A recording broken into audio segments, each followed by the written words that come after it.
So, sir, 3, 2, 1. Sir, over to you. You can start, sir. We are live now. Yeah, so good evening all. It's my pleasure to launch the first ever ISP of this financial year with Lupin as well as with CCA International. With a joint venture, we are pleased to launch the first ever ISP in this very good evening. So the topic for this today's ISP is hypertriglyceridemia as a causal factor and target for therapy. So we are blessed with eminent speaker across the country, as well as we are having international expert to talk on this subject. So before I invite to give a welcome address to Dr. Sadanand Shetty, I will just go through the brief introduction of Dr. Sadanand Shetty. So Dr. Shetty is the Director of Department of Cardiology, Somaya Super Specialty Institute, Mumbai. He is a CMD and founder of Sadanand Shetty Living Center Limited, Mumbai. He is also Editor-in-Chief, Cleveland Hall of Fame, Biography and Patient Education book, as well as he is founder of CVD India and CCA International. So with CCA International only, we are having this program. So a lot of thanks to Dr. Shetty for arranging such a beautiful program for Sunday evening. So he is also president of Cardiology Society of India, Mumbai, and he is fellow of American College of Cardiology, as well as European Society of Cardiology. He is also founder of Sadanand G2S2 Foundation, and he is also editor for the book Clinical Cases in Cardiology, book 2020. So this is a recent most book which is on the table. And with this, I would request Dr. Shetty to take, hand over this program and take this program ahead for speaker introductions. Thank you. Thank you. At the outset, let me welcome our faculty for today, Dr. Borge, Nordestgaard from Denmark, and my other colleagues from India, and my co-founder, Dr. V.T. Shah of CCAI, Dr. Raman Puri, the chairman of Lipid in India, and Dr. S. Narsingan as the vice chairman of Lipid in India. It is my proud privilege and pleasure, to introduce one of my good friends whom I met multiple times during our physical conference in Mumbai. Dr. Borge Nordestgaard is MD, DMSc, Professor, University of Copenhagen, Denmark, Chief Physician, Department, Clinical Biochemistry, Harlev and Gentefro Hospital, Copenhagen University Hospital, Denmark.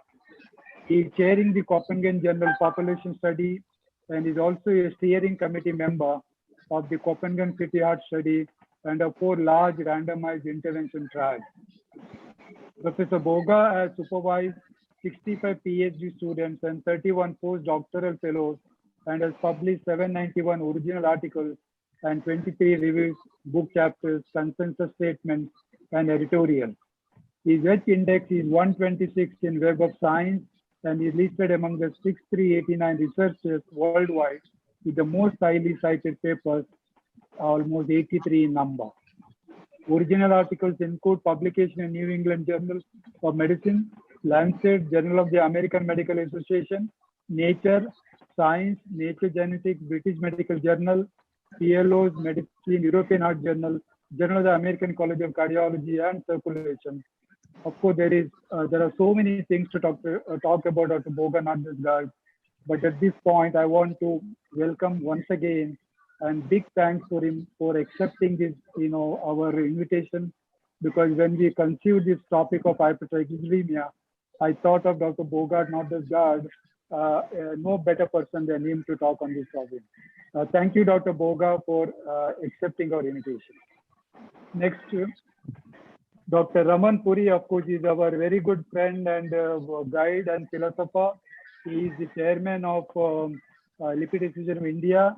He is a senior intervention cardiologist, Cardiac Care Center, New Delhi, and he is the founder and the chairman, Lipid in India.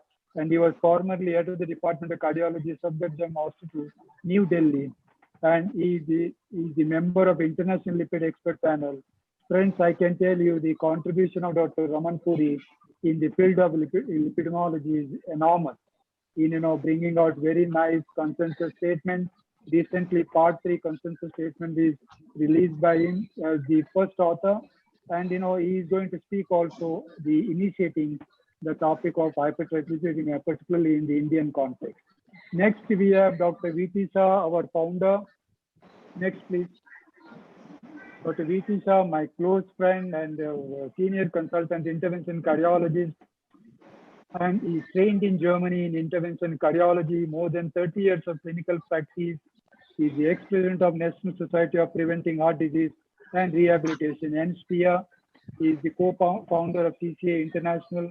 He has publications in Circulation, JACC, Heart, Indian Heart Journal, and other reputed journals.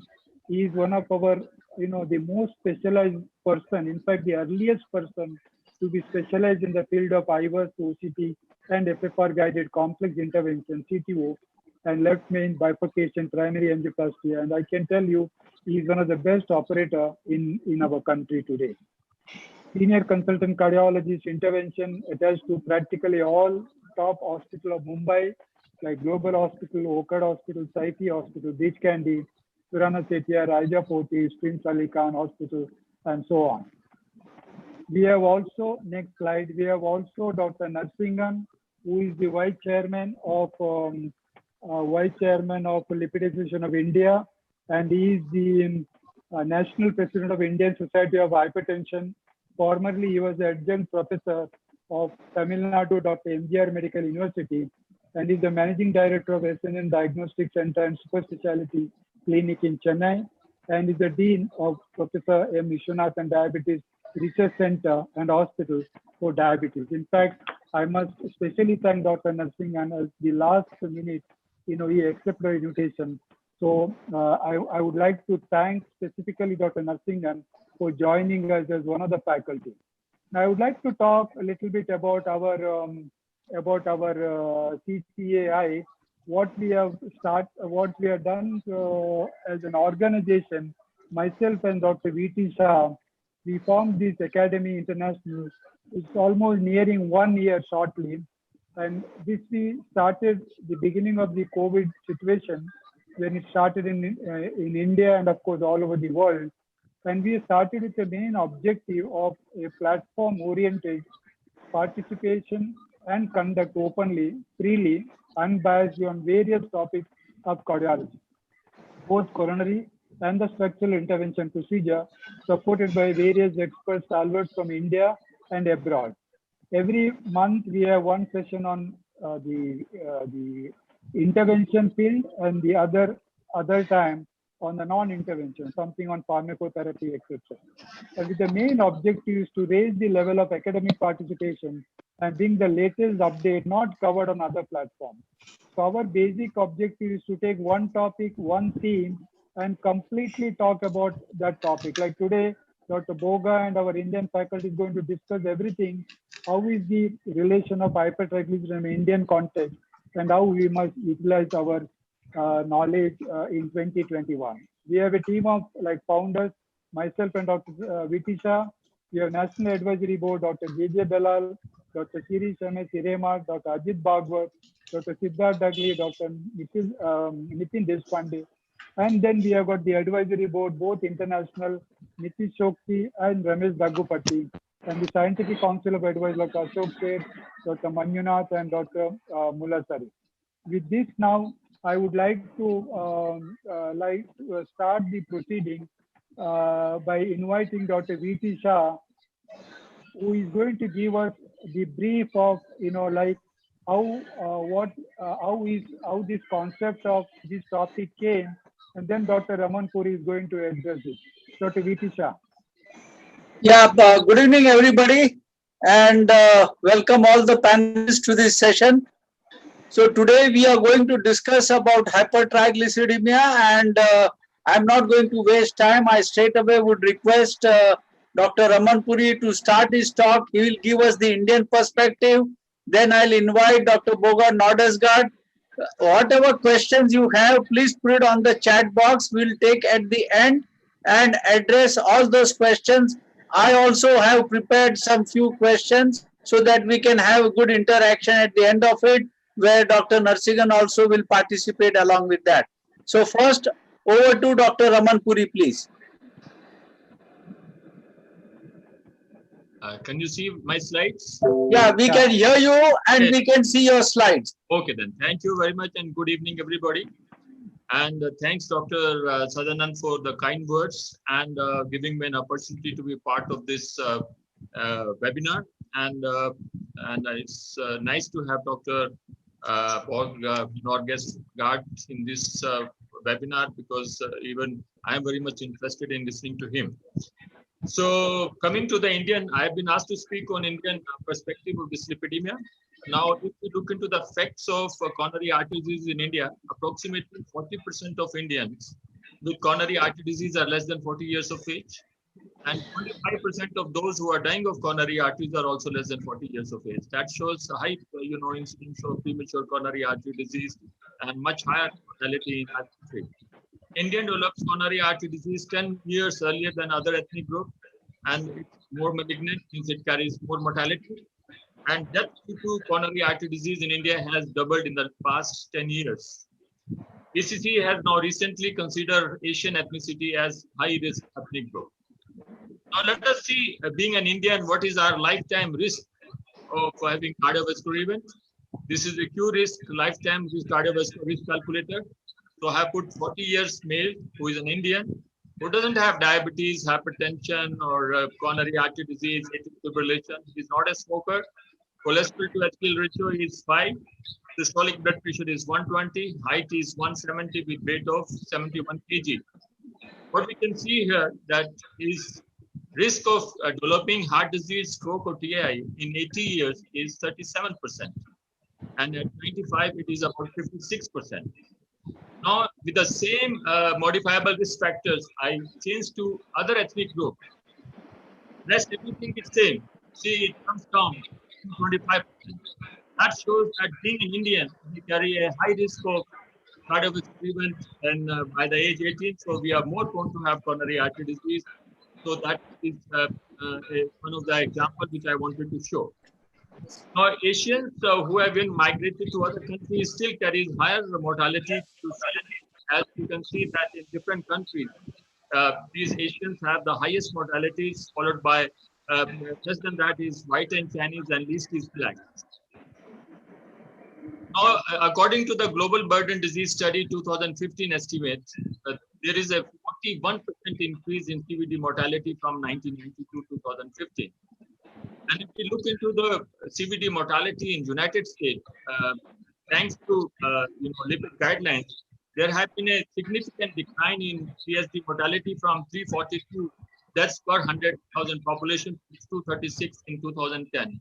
Recently, there has been a slight increase, but otherwise it's a continuous decline. It's not only United States, even in European country, there is a significant decline in CSD mortality. And so what are the possible reasons for increased mortality in our country? And as we all know that coronary artery disease is a multifactorial disease. So there is one of the factors is increased prevalence of atherogenic dyslipidemia. We have higher frequency of traditional risk factors, and we have higher tendency for central abdominal adiposity. And we develop these factors at much younger age. Along with the increased prevalence, we have low control of hypertension, hypercholesterolemia, and diabetes. Though smoking and tobacco incidence has come down, it's still significantly high. This all is because of a poor awareness about CVD and primordial prevention. And as soon as we all know that dietary factor also plays an important role, because we consume a lot of refined carbohydrate and saturated fat. We take very low in fruits and vegetables, and physical inactivity is very common in Indian population. And one of the most important explanation for increased ASCVD risk is that we do not have our own guidelines, despite high prevalence of cardiovascular morbidity and mortality. If we look into the prevalence of dyslipidemia in general population, according to ICMR index, there are about 79% prevalence of dyslipidemia, and of which the commonest is low HDL, which is around 72%. It is followed by hypertriglyceridemia, about 30%, and Ldl cholesterol is just 11.8%. This is a study which we conducted in 2015 about the prevalence of dyslipidemia in school-going children in the age group of 14 to 18. It was published as an abstract in Journal of American College of Cardiology. And here we can see that there is 45% incidence of low HDL and 45% incidence of high triglyceride in Indian population in a much younger age of 14 to 18 years. This is a study which has been recently published. It's a comparison of lipids and ApoB in American population and Indian population. What we can see here that total cholesterol, LDL cholesterol, HDL cholesterol, and non-HDL cholesterol in Indian population is significantly lower as compared to American population. And if you look into the triglyceride, it is significantly higher, and even the ApoB is significantly higher. This is despite we are having a low BMI and base flesh, which is much lower than Americans. This is which is a study from USA, and in which they have found out, they tried to find out the difference between different ethnic group in United States. You can see the incidence of coronary artery disease is highest in South Asian living in USA, around 11%, and diabetes is quite common, is 29%. And if you look into the lipids, those LDL cholesterol of more than 130 milligram is almost similar in all ethnic groups. But if we look into the HDL or less than 70 is more in South Asian, and so is triglyceride more than 50, 150, and ApoB to ApoA ratio is also higher in South Asian living in USA as compared to other ethnic groups. As far as ApoB to ApoA ratio is concerned, even Inter-Heart study have shown that there is a high prevalence of higher value of ApoB to ApoA in 61% versus in South Asian as compared to other countries, about 48.3%. We all know that there is a strong relationship between ApoB to ApoA ratio to coronary artery disease, and it's not it's a positive and a linear relationship between the cardiovascular event and the ratio and the level of ApoB to ApoA ratio. Now, to summarize what I have said, as an Indian, I have high chances of having high triglyceride, low HDL cholesterol, lower total cholesterol as compared to other ethnicity, lower LDL cholesterol as compared to other ethnicity, and we have high prevalence of lipoprotein small a. The incidence is around 25 to 30%. For any given level of total cholesterol or LDL cholesterol, we have higher value of total cholesterol to HDL ratio, which is indirectly reflected by increase in ApoB to ApoA ratio, and there is increase in small dense LDL particles, and this leads to high atherogenicity of lipid pool, and this difference in lipids may attribute to increased propensity of CVD among Indians. Just to find out, why there is increase in cardiovascular morbidity and mortality and how to bring it down, we published our first expert consensus statement in 2016 in JAPI, and we came out with very aggressive LDL cholesterol lowering or LDL cholesterol less than 50 in patients who have an established ASCVD. LDL cholesterol was the primary target in our recommendation, and non-HDL cholesterol, which is 30 milligram more than LDL cholesterol, was a co-primary target. We did not keep it as a secondary target, but we said it is a co-primary as important as LDL cholesterol because of high prevalence of atherogenic dyslipidemia in our country. Recently, we have published two consensus statements. One was published in Journal of Clinical Lipidology in March 2020. Another was published in November 2020 as expert consensus part 3. In this expert consensus part 3, we modified we updated our risk classification by adding a new risk group, which is a risk group, which is further divided into category A and category B. Category A are those patients of coronary artery disease with one or more features of high risk group, and category B are those patients of coronary artery disease with one or more features of very high risk group. And we introduced 4 new moderate risk non-conventional risk factors in place of metabolic syndrome, and included apolipoprotein B more than equal to 110 milligram per deciliter as moderate risk non-conventional risk factor. And the goal of LDL cholesterol for category A was less than 50 milligram with an optional goal of less than 30 milligram. In category B, the goal was less than 30 milligram. And in other risk group, the goal was almost same as we did in 2016. This article of National Lipid Association, which is a scientific paper on prevention of ASCVD in South Asian, which is will be published shortly. They have also introduced experienced group, and these are the various comorbidities with coronary artery disease. They are also recommended LDL cholesterol less than 30 milligram, what we recommended 1 year back. Now coming to triglyceride, I'm not going to discuss more. I'm just going to give you our recommendation. In our recommendations, we have strongly emphasized that we require both fasting lipid profile and non-fasting lipid profile in Indian subjects. Even those who have fasting lipid profile normal, we still want non-fasting lipid profile because there may be abnormally high non-fasting lipid profile even in those patients with normal lipids, fasting triglyceride. As we all know, and we will listen more from next lecture, that the non-fasting lipid profile triglyceride has a very strong relationship to coronary artery disease. And fasting lipid profile is important because LDL cholesterol is our primary target, and we will be able to assess whether the patient requires additional lipid lowering drug in order to achieve LDL cholesterol target.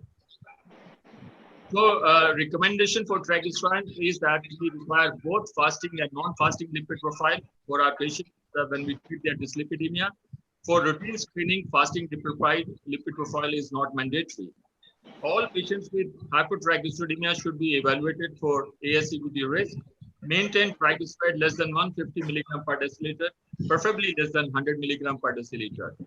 In all patients with elevated triglyceride, rule out secondary cause for hypertriglyceridemia. If it is present, that has to be treated as a priority. Now, regarding non-LDL cholesterol, as I said before, it is a co-primary target. It is as important as LDL cholesterol in prevention of future cardiovascular events, both in primary and secondary prevention of ASCVD. Now, a few words about ApoB. These are our recommendations. We have introduced ApoB as a moderate non-conventional risk factor.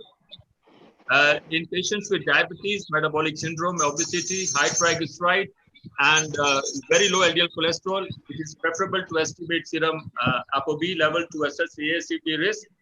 And ApoB measurement is strongly recommended in high-risk subjects after LDL cholesterol and non-LDL goals have been achieved. Discordant elevated ApoB levels may identify an individual who may have high residual cholesterol risk. This may warrant intensive statin therapy and use of non-statin drugs. And we have also suggested this time that ApoB estimation should be preferably included in standard lipid profile as an initial lipid profile and subsequent follow-up lipid profile. Now, these are our targets of ApoB in a different risk category. In extreme risk group category B, we have recommended the ApoB of less than 50 milligram per deciliter. So I conclude that in all our patients whom we are treating, we should try to achieve LDL cholesterol, non-LDL cholesterol target, ApoB target, as per LA recommendation to reduce cardiovascular event due to Indian dyslipidemia. Thank you very much for your kind attention. Over to Dr. Sadanan. Yeah, Ravi, just background noise, just see Ravi properly. And Govind, just see there is some background noise. Before, excellent talk by Dr. Raman Puri. And it's a real prelude to our topic of discussion today. Now I would invite Dr. Borge once again for his talk, his interpretation and what is suggestion for, particularly for the Indian context. Dr. Borge, you can start, yeah.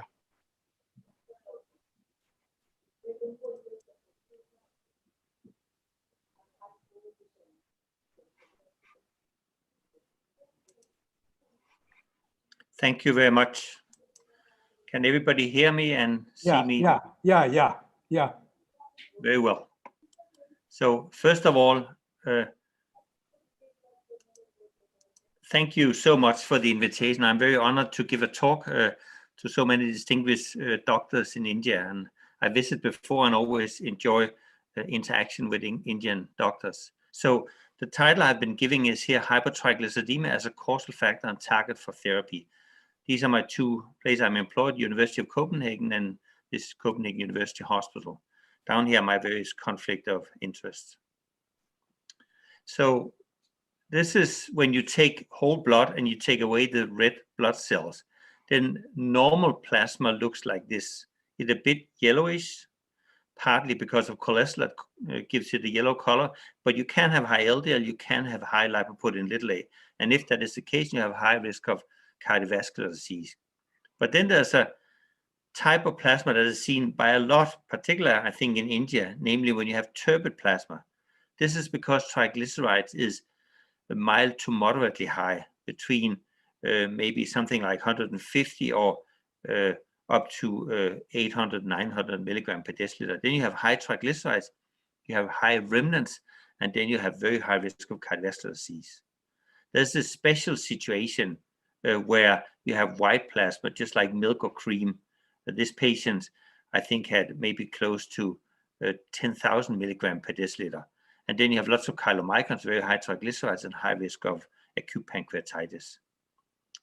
I'll show this to you. It's sort of like a historical perspective, where what you can see here on the x-axis is from 1970 until today. What has been, I put here the clinical focus on lipids in cardiovascular disease prevention. So when I was a young doctor working in lipid clinics and in cardiology, there was actually equal focus on high cholesterol, LDL, and high remnants and triglycerides. This was because of epidemiological findings. Clinicians knew that they were both important trials, and there was also something called a postprandial hypothesis. The LDL focus was strengthened a lot more, for example, by the Nobel Prize given in '85 to Brown and Goldstein for the LDL receptor and familial hypercholesterolemia, but much more important by introduction of statins that is being marketed as LDL-lowering drugs mainly. The first trial was this in Scandinavia called the first 4S trial that really increased the focus. But then later here, between 1990 and 2000, there was a lot of epidemiology that showed that HDL was a better predictor of atherosclerotic cardiovascular disease than remnants and triglycerides. So the focus came on HDL, and there was a lot of trials, but essentially genetics and also these failed HDL trials, they realized that it was not HDL per se that had something to do with cardiovascular disease. So now the clinical interest is very, very close. The interest in remnants and triglycerides is increasing all the time. I think particularly in India, because this is a major problem there. And then of course, Lp(a) is also on the rise. So I think for the future, you look at LDL, triglycerides and remnants, and Lp(a). In the guidelines, and here now I show you the ones from Europe, the main European guidelines published in 2020, Francois Marc, first author. There's really focus on two things. That's what the risk is. You can either have low, moderate, high, or very high risk. And you can see there's various ways you can get high risk. So, for example, very high risk atherosclerotic cardiovascular disease, you have a risk score more than 10% of dying, some familial hypercholesterolemia, and several other ones. But the essence is which is the risk level. And then what is the LDL goal and target? But it's all focused on LDL. That's because of all this LDL focus and the statin trials. But now I'll talk more about the triglycerides. So in reality, focus has been on LDL, but for lots of patients, it's equally important to look at lipoprotein(a), which is a particle that looks like LDL, but then it has this additional apolipoprotein(a) on top of it that has homology with plasminogen and therefore could interfere with fibrinolysis. And then there is the larger particles, the remnants. Some would call them very low density lipoproteins. Some would call them triglyceride-rich lipoproteins, but we mean the same. All these three fractions are ApoB containing because the main protein is this large protein, apolipoprotein B. So here I show the same three fractions, but now how much cholesterol do they carry? How much triglycerides do they carry? And down here are some numbers for cholesterol for an American population. I do apologize, not for Indians. But LDL is mainly carrying cholesterol, but also some triglycerides. Lp(a) is also carrying cholesterol beside this apolipoprotein(a). But notice for the average person, while you will find 115 milligram per deciliter, for LDL cholesterol, you will only find 3 milligram per deciliter. So it's not the cholesterol content of Lp(a) that is most important. And then we have the remnants, the VLDLs or the triglyceride-rich lipoproteins. Here for the average American, 25 milligram per deciliter. But I'll show you later that these 25 milligram may be more important than the 115 because cholesterol in these particles may be even more atherogenic than an LDL. And then, of course, there's also a lot of triglycerides in these. Here's what we do typically clinically. So we have these 4 different lipoprotein fractions: HDL, high-density lipoprotein; LDL, low-density lipoprotein; Lp(a), and then remnants. 2 things we measure in clinical practice is total cholesterol. So that's really all the cholesterol in these 4 fractions. And then we measure plasma triglycerides as a marker of these particles. But notice there's also some triglycerides in the other ones. Beside plasma total cholesterol and plasma triglycerides, we also measure HDL cholesterol directly and then LDL cholesterol directly. LDL can either be calculated or it can be measured by direct assay. But note here that LDL cholesterol conventionally also include Lp(a) cholesterol. But as I explained before, Lp(a) may have additional risk for cardiovascular disease.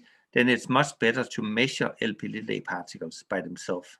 And I think equally for the remnant particles, my own research has been to calculate the cholesterol in these particles by simply doing total cholesterol, this value over here, minus LDL cholesterol up here, minus HDL cholesterol up here. So it's just the remainder of cholesterol in plasma, not found in LDL and HDL. Then, as we already heard about from Dr. Puri, is that many guidelines today also focus on non-HDL cholesterol, which is the composite of all these, or apolipoprotein B, as I explained before, is also a composite of all these. But by looking at these, you take into account these 3 fractions are equally important. I think they mechanistically, this is my simple view of the world of how these 3 fractions lead to atherosclerotic cardiovascular disease, myocardial infarction, stroke. LDL, of course, is so well documented, it leads to atherosclerosis. But it seems that the triglyceride-rich remnants also lead to atherosclerosis, but maybe particularly inflamed unstable plaques because of the triglyceride hydrolysis. And then we have Lp(a). Conventionally, many thought this would bring cholesterol in here, but I told you that the cholesterol content is actually rather small in Lp(a) compared to these 2 fractions. So it is equally and maybe even more possible that once you have an inflamed unstable plaque and you have a plaque rupture, then Lp(a) will indirectly promote thrombosis by homology with plasminogen. So some words about non-fasting versus fasting lipid profiles.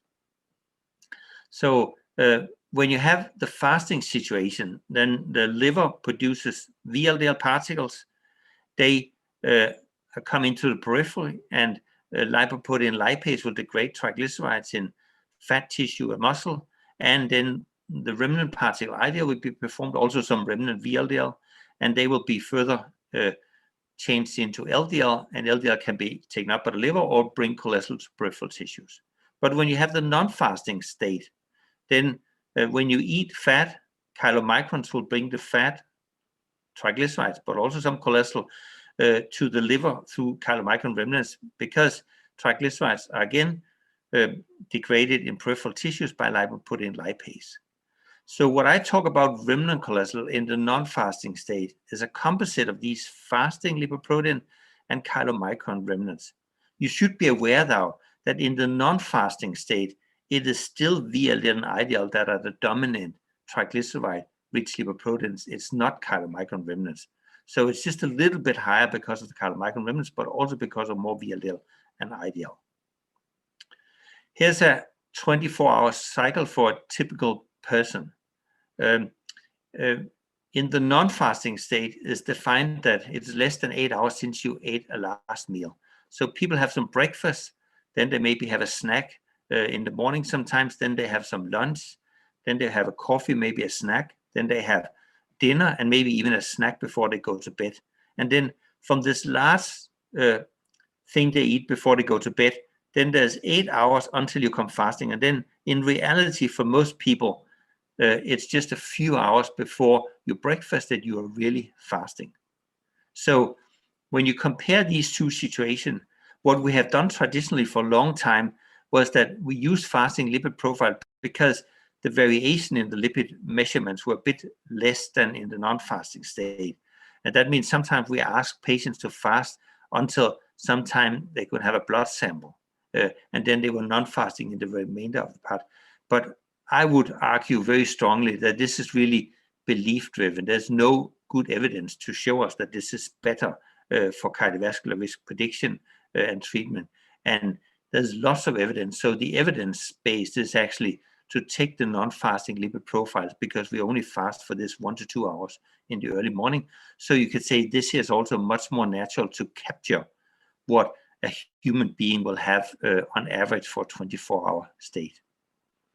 In this review from 2017 in JACC, I listed the guidelines that at that stage had endorsed non-fasting lipid profile. We were the first country to do so in 2009. Denmark just introduced non-fasting lipid profiles as the standard. Then there's some American guidelines, the UK guidelines, and other American guidelines. Here's European guidelines. I was first author on this statement, and the Canadians are up here in 2016.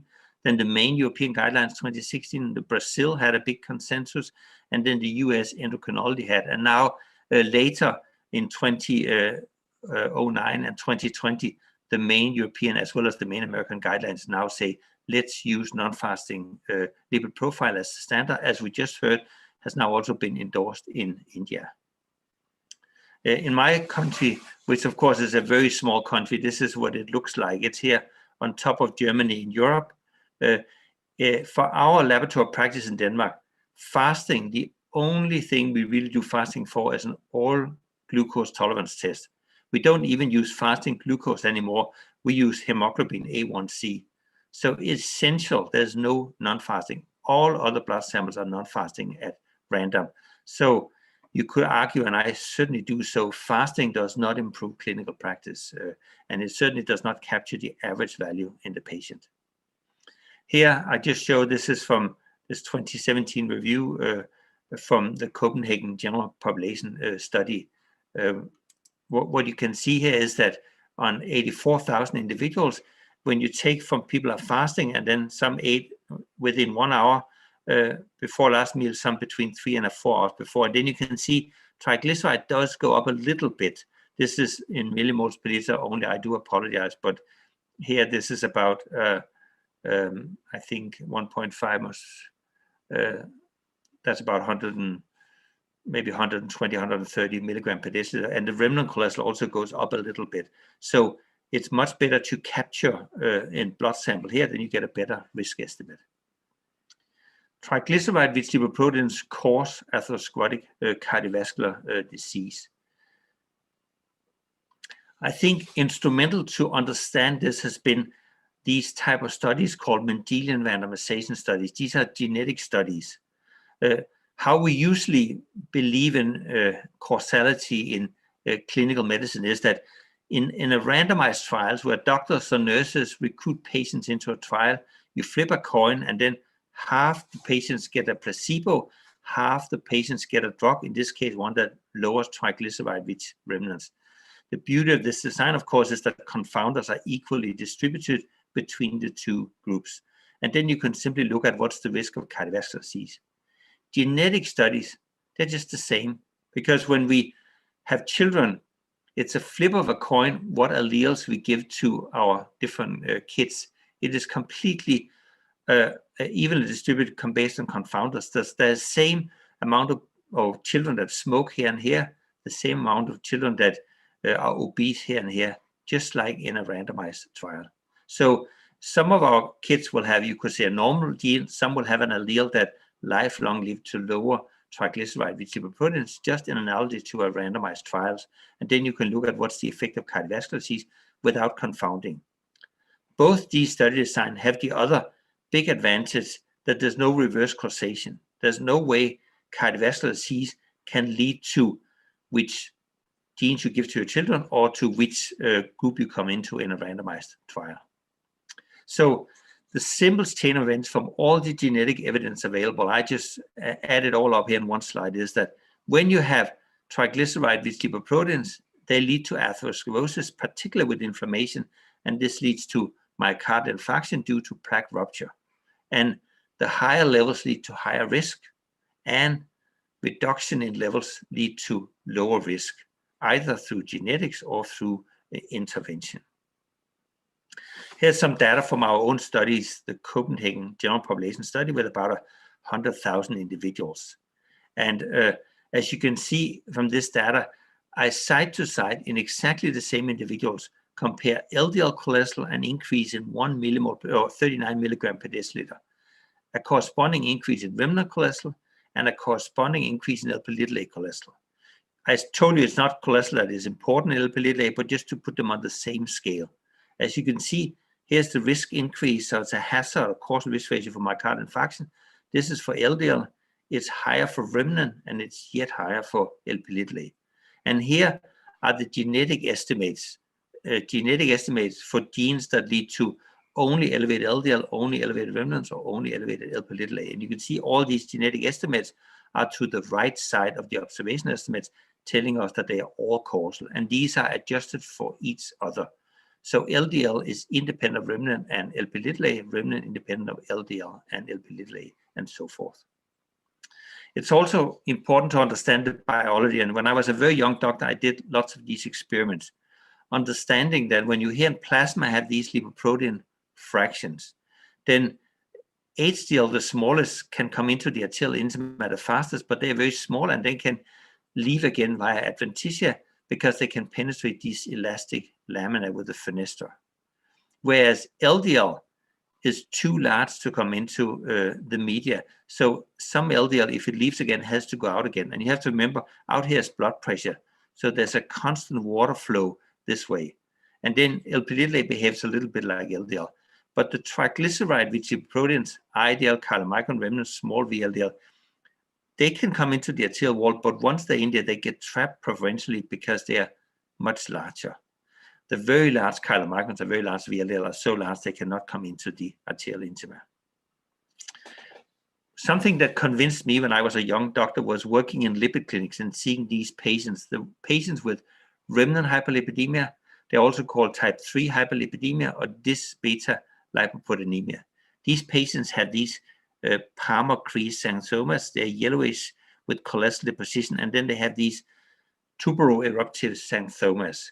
And such patients have accelerated atherosclerosis and premature cardiovascular disease, just like familial hypercholesterolemia, but they simply only have high remnants. But then there's lots of other genetic studies with exactly the same conclusion. As you can see, many of the studies are actually from our group.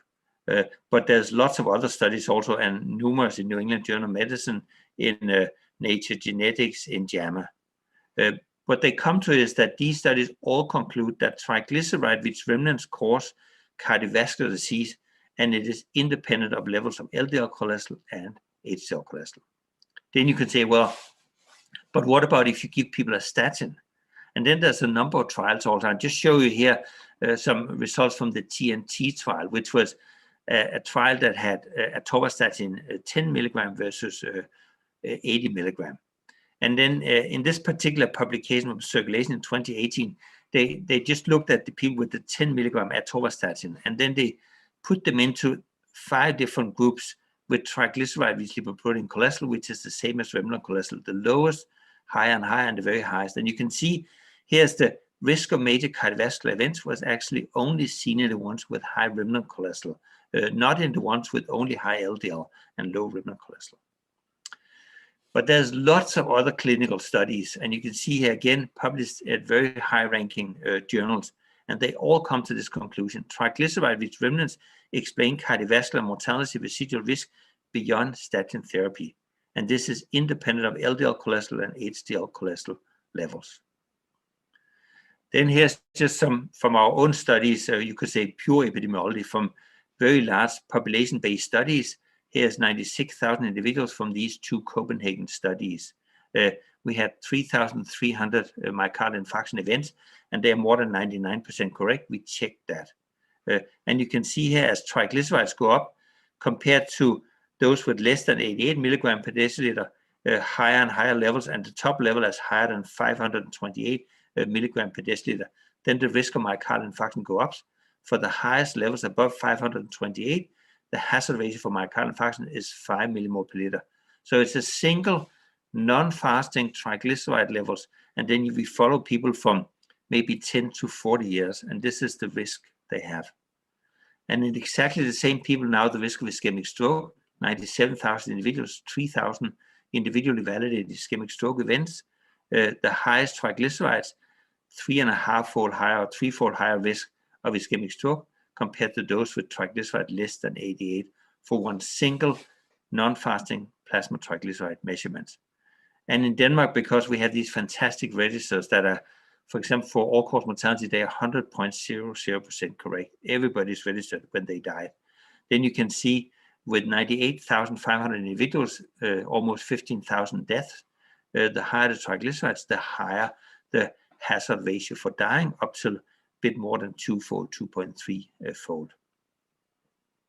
And here, in a publication together with Carl Parhoff and John Chapman, I just summed all our data up for the different studies.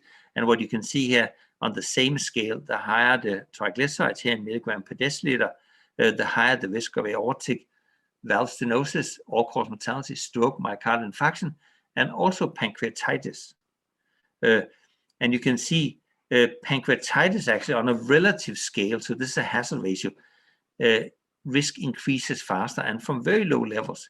But on an absolute scale, because there's 10 times as many myocardial infarctions as pancreatitis, these events are much more important. When you look at remnant cholesterol, it looks very similar.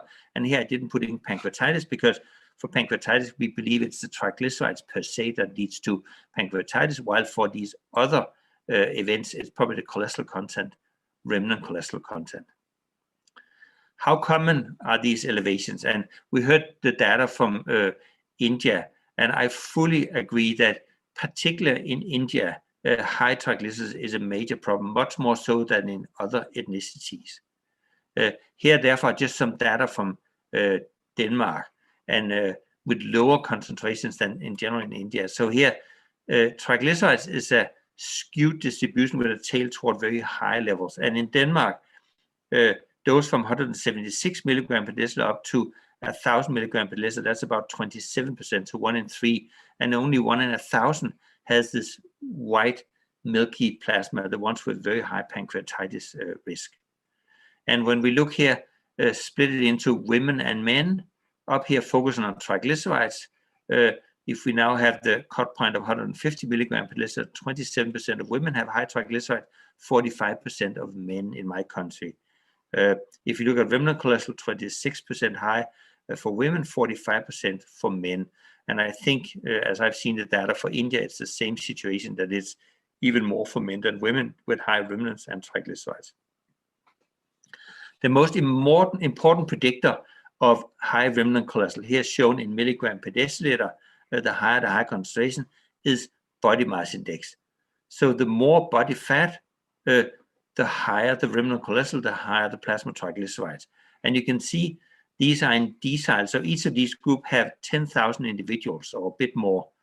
And as you come from the lowest body mass index to the highest body mass index, remnant cholesterol simply goes up. This is what drives the high remnant cholesterol, the high plasma triglycerides. The two groups here are in the typical obese range for Europeans, orange, the overweight range for overweight, and these are for the normal weight. I think in India, this group here will also be considered part of the overweight group. Please note that there's an R square 12%. That means of all the variation in remnant cholesterol, 12% can be explained solely by increasing body mass index, which is a very large fraction. So to make it real simple, I know it can be made very, very complicated, but I try to make things simple. This is the key problem, particular as you see it in India. So I have put 2 Indian person here. So when you eat a low caloric or low fat intake, something looking like this food here, then your body will be normal. It will not be fat. You'll have normal blood without fat. You will have liver without fat. You will have a normal heart without myocardial infarction. But when you overeat, a high caloric, high fat intake, so you deposit your extra fat here in the abdomen. Then you have a fatty body because you eat fatty food. You have fatty blood, you get fatty liver, and you get a fatty heart, eventually leading to myocardial infarction. I know many people try to make it much more complicated, but it isn't in reality. This is the main driver. The mechanism, inclusive of inflammation from high triglycerides remnants to myocardial infarction. So here I wrote a lot of papers together with Annette Warbo, and this paper here is from the Lancet in 2014. We made this simple cartoon. So in plasma compared to in the intima of the arteries. So as I explained before, LDL can come in and out, so can remnants, whereas the large chylomicrons cannot come in. When remnants come in, because beside cholesterol as in LDL, they also have triglycerides, then free fatty acid and monoacyl glycerol can be liberated by lipoprotein lipase degrading triglycerides either within the intima or just at the surface. And this will immediately lead to inflammation because these molecules are toxic to tissues. Remnants can also be taken up directly by macrophages to produce foam cells. And as I'm sure you're all aware, that LDL needs some sort of modification before they can be taken up by macrophages. So remnants are taken up immediately. Where does this inflammation come from? Well, here's some data from one of the young PhD students in my group, published in 2019, where we in 115,000 individuals from our Copenhagen study show as plasma triglyceride goes up on a whole population level, what is the level of plasma C-reactive protein? As you can see, as triglyceride goes up, C-reactive protein increases a lot up till here. When you go up to this here, there's so few individuals, so it's unstable. But essentially, the higher the plasma triglycerides, the higher the C-reactive protein. So in exactly the same individuals, when we look at increasing LDL cholesterol, CRP does not go up. I think people believed that in the past. Many people argued like that, but that's not the case. It's high triglyceride that drives the high C-reactive protein on a whole body level. So when I have to try to simplify how do you come from triglyceride-rich proteins to disease, then you can either have chylomicrons, and chylomicrons, of course, have a lot of triglycerides, and then lipoprotein lipase with the great triglycerides to free fatty acids that wherever they are liberated lead to inflammation, illustrated with this way. And if this so happens to be in the pancreas, then you likely will have acute pancreatitis. But most triglyceride proteins are just VLDL or remnants, and they have less triglycerides, but they also have a lot of cholesterol. So they have both these two molecules. Then these particles, as I already told you, are taken up directly by macrophages to produce foam cells, and then in atherosclerotic plaques, this will lead to myocardial infarction, particularly if you at the same time have liberation of free fatty acid with vulnerable plaques. Here's another perspective I think is worth understanding, is that as plasma triglycerides go up, and notice here, here's 1,000, 2,000, 3,000, 4,000, and 5,000 milligrams per deciliter, then you'll have a change in how large the different lipoproteins are. So a very low triglyceride, you're dominated by LDL. But then as triglycerides go up, you have lots of VLDL and remnants. And at the very high triglycerides, you have lots of chylomicrons also. So as I showed you before, the risk of acute pancreatitis keep going up with triglycerides, but the real absolute high values are only at the very high triglycerides. For myocardial infarction, risk goes up, but at certain states, these chylomicrons are too large to come into the arterial intima, and then the risk of myocardial infarction goes down, but it's probably rather high. Nobody has the exact number where this bend is. Here's some novel data just published a few months ago in JACC by this young doctor, Mie Balling. What we tried to understand was that what is explaining risk of myocardial infarction when you have VLDL or remnants in plasma. So here you can see as VLDL cholesterol goes up to 193 milligrams per deciliter, what is the hazard ratio for myocardial infarction? And it certainly goes up. And here's the distribution of cholesterol and VLDL measured by metabolomics. Here you have the distribution of VLDL triglycerides. You can see the risk goes up until a certain level, only 170, and then it doesn't really increase because of the VLDL triglycerides. there's a similar increase in LDL cholesterol and LDL cholesterol as for VLDL cholesterol. But then in this study, we did what's called a mediation analysis. We tried to say how much explained risk from ApoB-containing lipoproteins to myocardial infarction. So we measured plasma ApoB, and then we saw how much of the risk from plasma ApoB to myocardial infarction can be explained by the cholesterol in VLDL, the triglyceride lipoproteins. This was half of all the risk. 29% was explained by IDL and LDL, and nothing was explained by VLDL triglycerides. So one surprising finding is that it was only VLDL cholesterol that explained risk. The other one was that the VLDL cholesterol was much more than the IDL and LDL cholesterol. These two typically together what we call LDL cholesterol. So mechanistically likely mechanism, well, in the lumen here, you have both VLDL with lots of triglycerides, but also a lot of cholesterol, IDL and LDL. They, as I already showed you, can come into the arterial intima. Then VLDL can be taken up directly to macrophages very fast, leading to atherosclerotic plaque and then atherosclerotic cardiovascular disease, including myocardial infarction, whereas LDL needs some modification before it is taken up and cause atherosclerosis.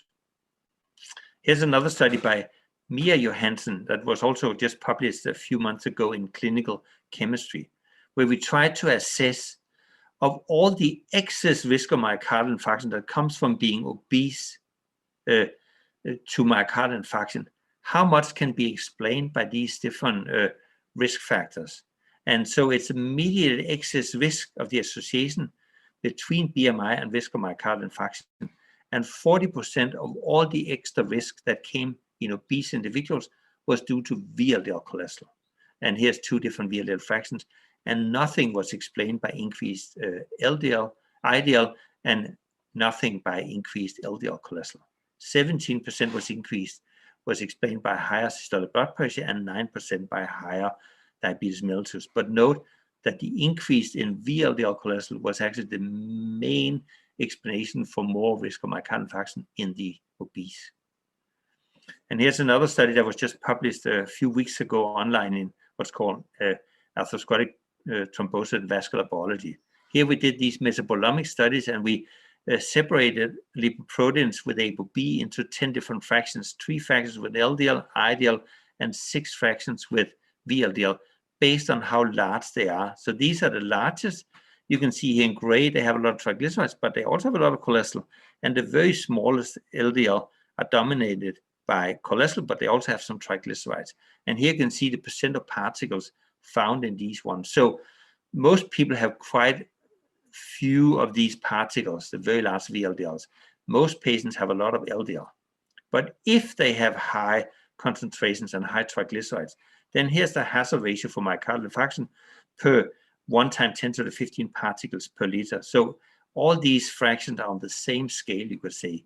And you can see that if you have in plasma the very high triglyceride lipoproteins, you have huge hazard ratio of myocardial infarction compared to LDL and IDL. And in the same, so here we lumped all the VLDL fractions, the 6 together, we lumped IDL and LDL together, and we looked at what's the hazard ratio for myocardial infarction per the same number of increased particles, now 1 × 10⁻⁷ particles. Then the risk estimate for more VLDL was 3.5, but for LDL and IDL only 1.3, most likely driven by that they carry more cholesterol, but also because they may be trapped more easily in the arterial intima. And when we in the same people focused on the cholesterol content in VLDL versus IDL, we also saw that with the same cholesterol content, so this is per 39 milligram per liter increase in cholesterol, there was a 2.6-fold risk of myocardial infarction and only 1.4-fold for higher LDL cholesterol. So triglyceride lipoproteins are very important, particularly because of the cholesterol content. And here a new study that also just came out in JACC from our group, looking at apolipoprotein B and non-HDL cholesterol, that it better reflects residual risk than LDL cholesterol in statin-treated patients. So the other I just showed you for everybody, but now here we focused only on the ones that were on statins. There's an interesting editorial by Neil Stone and Don Lloyd-Jones, if anybody's interested. So what we could show here is that in these statin-treated individuals, there was about 13,000 for all-cause mortality, 11,400 for myocardial infarction, because those that had myocardial infarction before were excluded from the analysis. We had 2,500 deaths, 537 myocardial infarction events. And you can see as apolipoprotein B went up, apolipoprotein B, so did the risk of all-cause mortality. There's also some more dying from those with low ApoB, but that's a different story. And then when you look at myocardial infarction, the higher the ApoB, the higher the risk. So how you should interpret this is that this is the distribution of ApoB in the population. The red line is the hazard ratio as ApoB goes up, and these dotted lines are the 95% confidence interval. So now this is the value for ApoB. The higher the ApoB, even on a statin, the more you die, the more myocardial infarction. And here, when you look at the lower one here, this is for LDL cholesterol. So it's exactly the same individuals, but as LDL goes up, there's no increased mortality, no increased myocardial infarction. But you can also look at this one here. This is non-HDL cholesterol. As non-HDL cholesterol go up, just like ApoB, there's more death, there's more myocardial infarction. And then there's this study we also did so-called discordant analysis. So it's concordant versus discordant. So it is for all-cause mortality, these 13,000 individuals where 2,500 died. And the reference here is the individuals with low ApoB and low LDL. That means they are lower than the median value. That's the reference. Then if you have low ApoB, but you still have high LDL, you actually die less compared to the reference group. But then if you have high ApoB and low LDL, this is when you die the most. And when you have both high ApoB and high LDL, then you also die more than the reference, but less than this one. So high ApoB is very predictive of who dies when you're on a statin. And here the same analysis, but now for the endpoint myocardial infarction. So the reference being both low ApoB and low LDL cholesterol. If you only have high LDL, but also low ApoB, no increased risk of myocardial infarction. But if you have high ApoB, high risk, even when LDL is low, and when they're both high, it's also higher. So this is the summary of this paper, or you can call it central illustration. So it's risk of myocardial infarction in 13,000 statin-treated individuals from the Copenhagen General Population Study. And over here, you again try to illustrate what are the different things we measure. So here are HDL and the different ApoB-containing lipoproteins, higher and higher, but more and more triglyceride content. Here's LDL that we usually focus on. But then we also compared with non-HDL cholesterol, and we also compared with ApoB, meaning it's a composite of all these. So essentially, it's looking at LDL versus all these together. So for the discordant values versus concordant values, so with LDL was high, but non-HDL cholesterol and ApoB were low, there was no increased risk, mortality or myocardial infarction. It was simply not at increased risk. Whereas if LDL was low and non-HDL cholesterol or ApoB was high, then we had from 18 to 21% higher risk of dying, 49 to 78% higher risk of myocardial infarction. And if LDL was low and both non-HDL was high together with ApoB high, then there was 23% risk, higher risk of myocardial infarction, 82% higher risk of myocardial infarction. Then treatment. And of course, here I should mention, we also heard it from Dr. Puri just a few moments ago, you need to start to exclude secondary hyperlipidemia as a cause for high triglycerides. I'm not going into that in detail. But if you have done that, then the treatment when you have high remnants and high triglycerides, of course, it's trying to convince patients to eat less and exercise more. I know this is very difficult, but this is the absolute most sensitive things to do, because this is the crux of the problem, eating too much, having obesity. If there's diabetes, then make sure to optimize diabetes treatment, because that will also lower triglyceride lipoproteins. And if you drink a lot of alcohol, that's also a very good idea to reduce alcohol, because that also leads to increased triglyceride. That might not be so dangerous for myocardial infarction as the ones you see in diabetes. But otherwise, you will start with high intensity statin, meaning rosuvastatin or atorvastatin in the highest possible dose. Then we have this new evidence that icosapent ethyl or EPA may be beneficial. But then certainly the fibrate trials, this is what I would go for also. I would not use fish oils generally because they're usually in low dose. I'll come back to this data. So now I show you for the European guidelines. These are the latest 2019 published in 2020. And here's their recommendation for drug treatment for hypertriglyceridemia. And for a recommendation class 1B, they recommend statin treatment is recommended as the first drug of choice to reduce cardiovascular disease risk in high-risk individuals with hypertriglyceridemia, meaning above 200 milligram per deciliter. So, and I have never been in doubt, this is what you would do. Atorvastatin or rosuvastatin is the highest possible dose. Then there's this special situation with icosapent ethyl, that in high risk or above patients with triglyceride levels between 135 and 499 milligram per deciliter, despite statin treatment, one can consider N-3 pure icosapent ethyl 2 grams times 2 daily could be considered. It is expensive now because it's, and I don't know if it's not yet available in Europe. It is available in the United States of America. And then we have two situations where fibrates is recommended by the European guidelines. So it's primary prevention patients, so without atherosclerotic cardiovascular disease, who are at LDL goal, but with triglycerides above 200 milligram per deciliter. I apologize. Then you can offer fenofibrate or bezafibrate in combination with a statin. This is a class 2B, large B recommendation. And then in high-risk patients who are at LDL goals with triglyceride levels above 200 milligram per deciliter, fenofibrate or bezafibrate may be considered in combination with a statin. So lots of room for using fibrate together with a statin. What's the evidence? Does it reduce triglycerides? Here, the evidence from statins, here published in 2016 by Carlson. As the dose of statin goes up, comparing simvastatin with atorvastatin with rosuvastatin, here's the mean change in triglycerides. And you can see you can come up to bit more than 30% triglyceride reduction. And these, in the studies that Carlson introduced, were some that had triglycerides from here to here. So it was about from 150 up to 500 milligram per deciliter. So that's what you do. You have to remember when you give a high dose statin, at the same time, you will get a maximal LDL cholesterol reduction.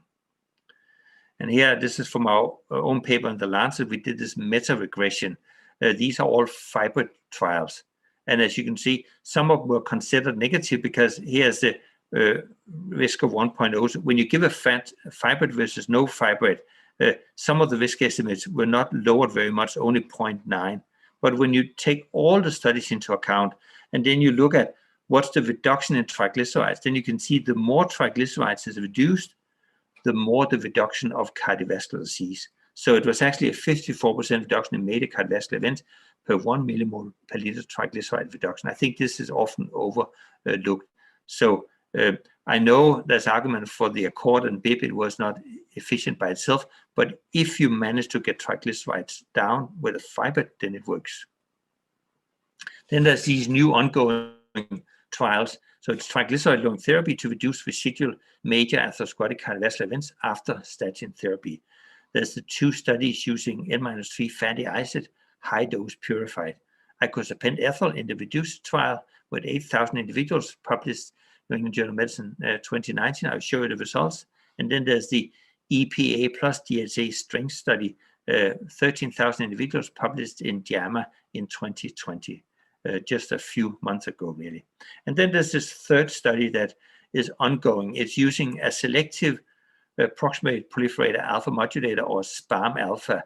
It's called pemafibrate. So it's you could say a modern version of a fibrate with very few side effects. It's a prominent trial. It has now recruited 10,000 patients with diabetes, fully recruited. We're just waiting some years for endpoints to accumulate. So here's the reduced study, and even for me this was a big surprise how clear the results was. So here, as a function of years of randomization up to more than 5 years, what's the patients with an event being cardiovascular death, myocardial infarction, stroke, coronary revascularization, and unstable angina. So these were given icosapent ethyl 4 gram daily but it wasn't really a placebo group. It was giving mineral oil group. So a lot of discussion and speculation is that if the mineral oil group could have been bad for you and maybe led to higher risk here. But in any case, when you compare icosapent ethyl with mineral oil, then you see a drop from 28%.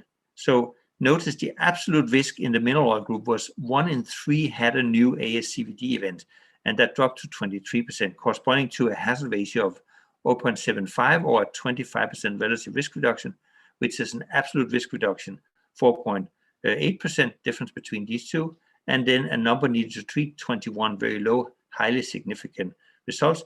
Triglycerides was reduced by 20%, CRP by 40%, or LDL by 7%. Or you could say there was this difference between two different groups because some of these was because CRP and LDL actually went up in the mineral oil group. And then in November this year at the American Heart Association, we suddenly saw the results, or last year, from the STRENGTH trial, which was a very similar study, now using omega-3 fatty acids, but it was a mixture of EPA and DHA, and now the control group was corn oil. And then as a function of years of follow-up, patients with the primary events, and it was basically the same primary endpoint. There was absolutely no effect. Triglycerides was reduced similarly, but there was not such a big difference in CRP, and there was a smaller difference in LDL-C. We should also here notice this is from a meta-analysis published in JAMA Cardiology in 2018 for a lot of low-dose omega-3 fatty acids corresponding to if you just buy omega-3 fatty acids over the counter. And there you can also worry about what's the quality of this. And then when you look at these findings, and here in meta-analysis, what's the risk of coronary heart disease by taking a low-dose omega-3 fatty acids? And there's really no effect. There was 0.96, non-significant, 96. So it's at max 4% reduction. When you look at stroke, there was a max 3% increase. And when you look at revascularization, coronary revascularization, it was a max 1% reduction. So overall, a max 3% reduction in risk, but this is not significant. I think one thing that's worth to think about what's normal.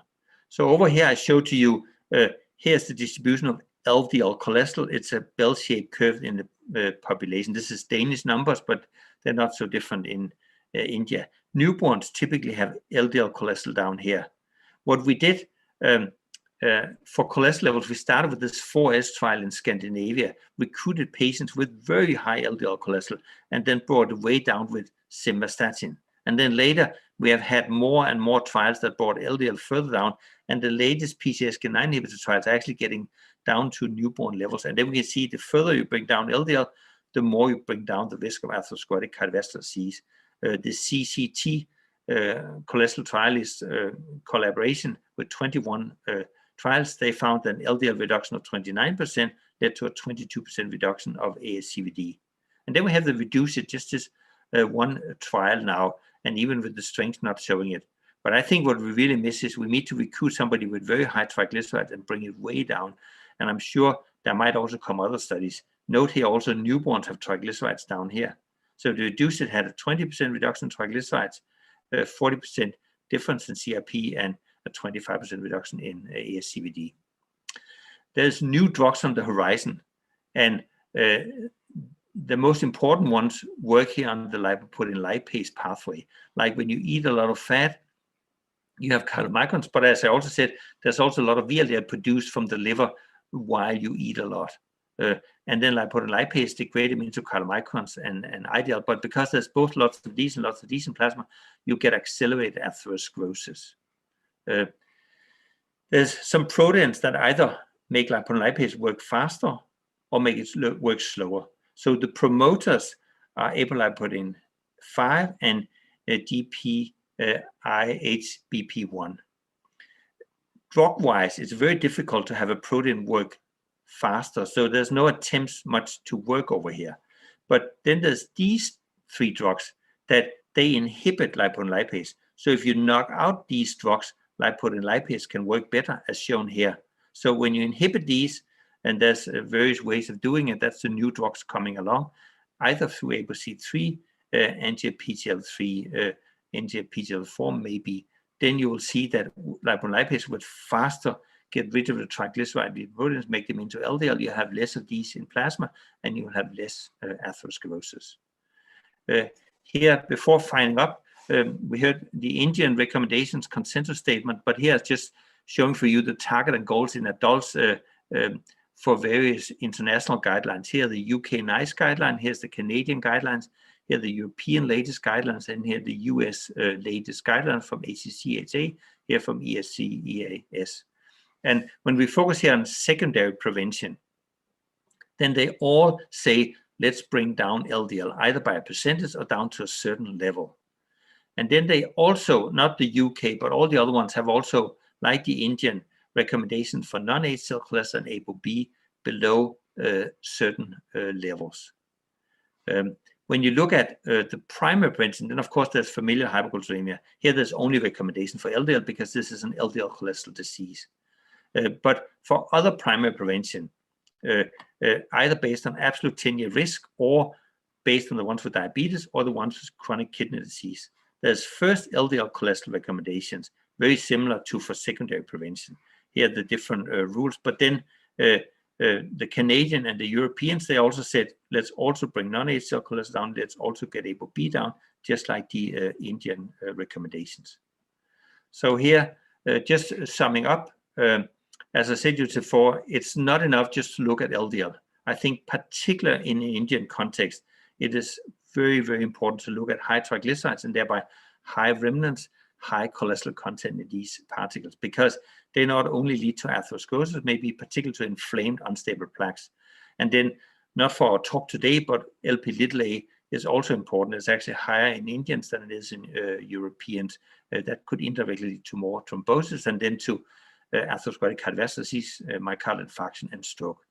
And then my very last slide, just want to show you, you're probably all aware, but this worldview. So what I show here on a scale from year 1900 down to year 2100, and here's where we are today in this red dotted line. Then in the United States of America, they were very rich, and even during the Second World War, they had lots of money. So here the age standardized cardiovascular mortality less age 55 increased and increased, and it was really the highest during the Second World War right thereafter, and then it dropped, and now it's pretty low. And then later, after Europe recovered, this is Western Europe, after Western Europe recovered from the Second World War, we managed to be rich and could eat just like the Americans and smoke and have high blood pressure. So we had this very high cardiovascular disease risk. And this was actually when I was a young medical doctor working in Department of Cardiology at Copenhagen. It was amazing the amount of myocardial infarctions we had come in. Then the next curve here is for Eastern Europe. They are topping right now. And here's just India today. And we already saw data earlier today that in India, the age standardized cardiovascular mortality is increasing. And it's very unfortunate populations in Asia cannot learn from the other ones, just like we in Western Europe could not learn from the Americans. Those from Eastern Europe could not learn from us in Western Europe. So I'm afraid to say that it will increase even more in India before it likely will go down. And this is the age standardized mortality rates, but notice down here is shown the total cardiovascular mortality. So numbers from the US, they showed even with the age standardized went down, the total cardiovascular mortality stayed very high. And this is because we just pushed the cardiovascular disease to older and older ages. And here's what happened in Western Europe, what would likely happen in Eastern Europe and will likely happen in India and other Asian countries. So you'll have a lot to do about lipids, particularly triglyceride lipoproteins in the future. So thank you very much for your attention. I'm sure we'll have some nice discussion now.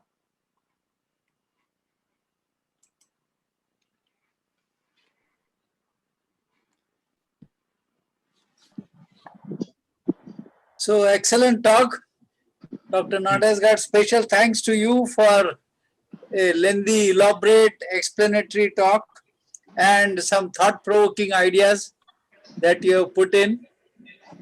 Thank you very much. Dr. Raman, shall we start with you? Would you like to start some questions? Yeah, you're on mute now. It was really a great, wonderful talk. Thank you very much. I just want to ask one question that as we have recommended in our expert consensus statement, that we should try to achieve LDL cholesterol target number 1, followed by non-HDL cholesterol. And now we have introduced ApoB also, and given that number there. Once we have achieved all these 3 targets, does triglyceride play any role in future ASCVD events? I mean, yeah, you could still have patients, but you're right. I mean, it's very good that you first have LDL targets and then ApoB and non-HDL. If you get all of these down, of course, then you have also brought triglyceride with lipoproteins down. Yeah. I fully agree with that. Dr. Puri, I'm sure, but just for you to understand, the reason why I bring this forward is, as I argue that it is actually, when you only look at LDL, ApoB, and non-HDL cholesterol, I think the average doctor will think that ApoB and non-HDL is just a little bit better than LDL. But I think it's important to understand that these particles are very different. No, but this is important to explain to all our viewers. If I were to put in simple words, that what Dr. Nordestgaard showed is that first with full dose statin, get the LDL down. Only after that is what he showed is applicable. That even if you have LDL low or what you want as goal, but if your ApoB or non-HDL is high, the risk is still high. And very high, actually. And very high. Very high. So don't go away with the idea LDL is not the primary target. It is the primary target. Target that, give full dose of statin, get the LDL as low as possible, and then check whether you have achieved non-HDL or ApoB. Now, ApoB may be slightly difficult to estimate, especially in centers where cost is a factor, and plus doing the test also is a bit more technically challenging. But non-HDL is easy. So now sometimes it does happen that you don't achieve both the two together. And if you have only non-HDL left elevated and the LDL is achieved, what drug will you give for non-HDL then? Dr. Nordestgaard? I mean, in the current state, I will always go to max statin, 80 milligram atorvastatin or 40 milligram rosuvastatin, if the patient can take it. And then what I would put on top of it would be a fibrate, bezafibrate, for example, fenofibrate. I would not give over-the-counter fish oil. There's no evidence for that. And I think icosapent ethyl is not available, and it's also very expensive. So that would be, and that's my advice generally. Yeah. Yeah, and the fibrate trials, as you showed, the meta-analysis, that they did give benefit. Yeah, right?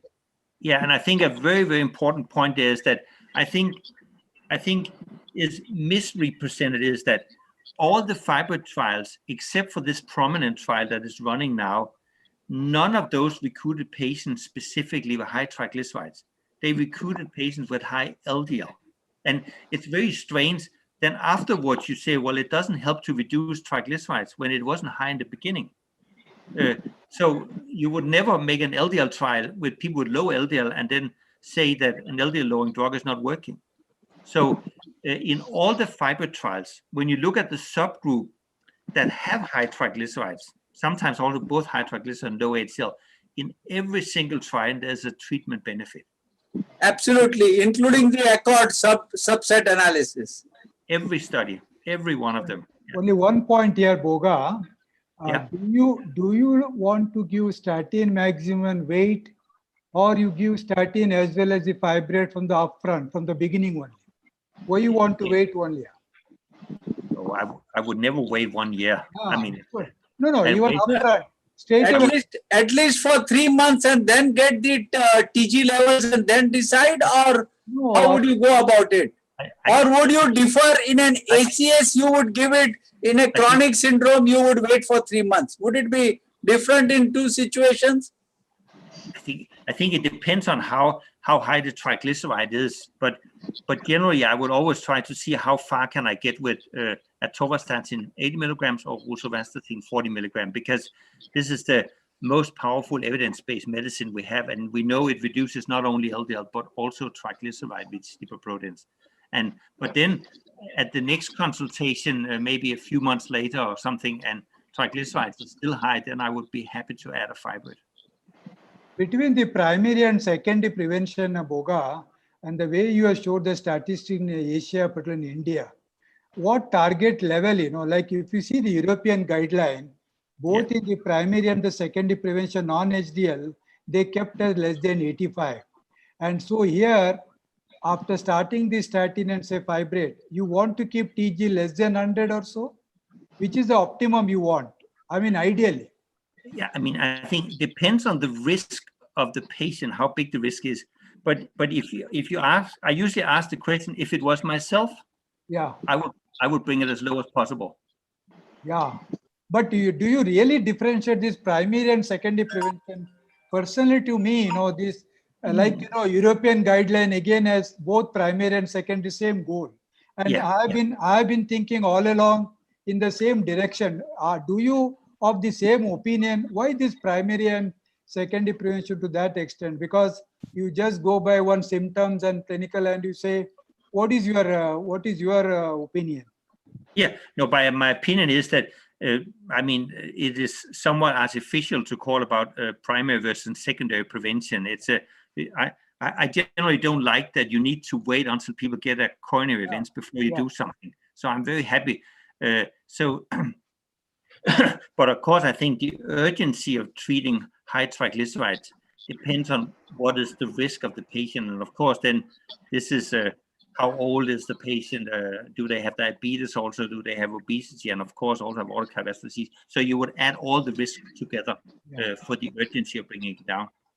But otherwise, I don't differentiate too much. But of course, I mean, a very young patient in their 20s, I would do what I could with lifestyle before I start doing medication. I think so. Depends on what the risk is. Yeah. Yeah, Dr. Nasigan, please go ahead. Yeah, thank you very much, sir. And it was a wonderful lecture, and it's a great lecture. And I must congratulate our international speaker for giving us a lot of information about the triglyceride-rich lipoprotein and its connections with atherosclerotic cardiovascular disease. Let me now try to raise one or two important points for which I would like to have clarification. Number one, role of fibrates.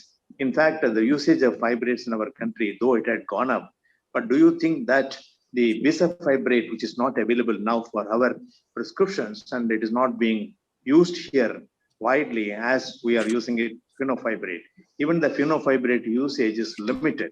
Do you think that the fenofibrate by the subgroup analysis, which has shown some sort of improvement in the cardiovascular risk, do you think that it is an appropriate drug to be added on to the statin right from the beginning, or you would like to add EPA alone based on the reduced trial? By reducing the triglycerides, you do get benefit not only in primary endpoint but also in secondary endpoints. I would like to have a clarification from your end. If you have both options, one, you have an access to the EPA, and you have a good evidence from reduced trial. Do you think that you can probably prescribe that particular drug and avoiding a fibrate, or you like to choose only a fibrate avoiding the EPA? What's your stand on that? No, I think the icosapent ethyl EPA looks promising, but as I told you, I do have this worry after the strength trial became negative. So we basically have two high dose purified fish oil omega-3 fatty acid, and one was very, very positive and the other one was completely null. So I think there's a possibility that the effect of the EPA is maybe not quite as strong as you would suggest from the trial. It could be that the mineral oil had a bad effect. But if the two drugs, fenofibrate and EPA, cost the same, then I would happy to choose either one. It would be fine. You have to remember that the reduced trial actually was recruiting patients with high triglycerides. So this is very different from all the fibrate trials. So I mean, you could argue that EPA is more evidence-based right now, but I think there has been some questions in people's mind. Well, what do you take of the difference between the reduced and strength trial? reduced trial and The strength trial. strength So, trial. yeah, the strength trial, of course, the placebo arm was corn oil, was That's not mineral oil. That's So, it. that is one point of it. And plus, there was a difference in HDL levels. Yeah. The HDL levels were low as against, and therefore the strength trial, in the reduced trial, it showed that the low HDL population benefited more than the non-low HDL trial. And the strength trial included only those patients, therefore they did not see the benefit. Yeah. Plus, I do not know the dose of EPA in the strength trial. Was it 4 grams? Because I doubt. No, it was not the same dose. Yeah. No, Yeah. that's right. No, there was maybe only 2 grams of EPA. Yeah. Correct. So, Yeah. but I mean, And- I think all these differences, people discuss that a lot, and we keep discussing it. But I think directly to the to the question, I think it is a dilemma. Would you use the API high dose, or would you use a fibrate? And of course, there's many different arguments, but certainly one of them is price. And I'm sure in India, Definitely. the fibrate will be very inexpensive, whereas EPA will be very expensive. So, in fact, Narsingan, we as a lipidist in India, we have huge responsibility of propagating this use of fibrate or bezafibrate, whatever. I mean, Dr. Borge is the only person who is highlighting this point from the beginning.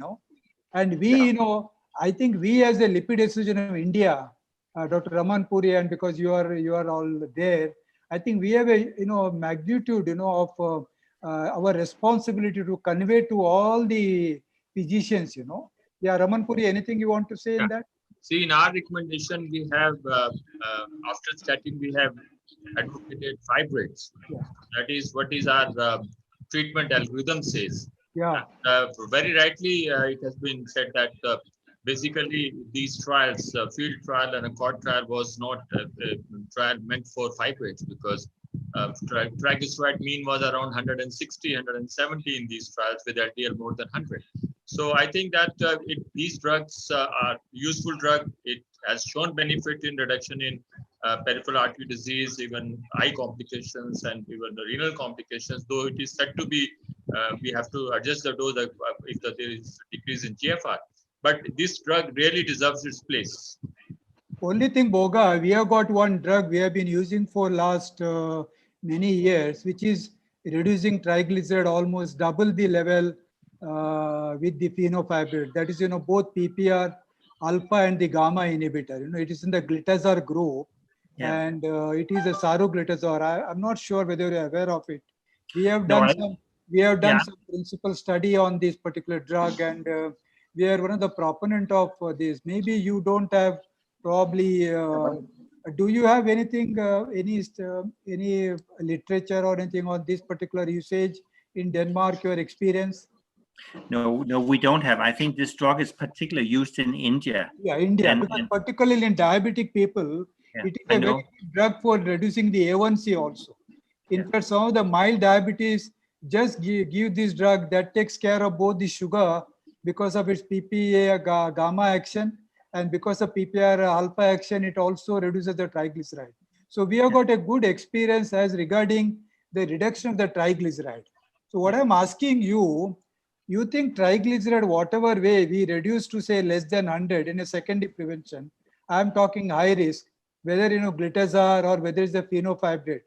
Would you accept that concept, or you want more in a particular drug, not the level of a TG?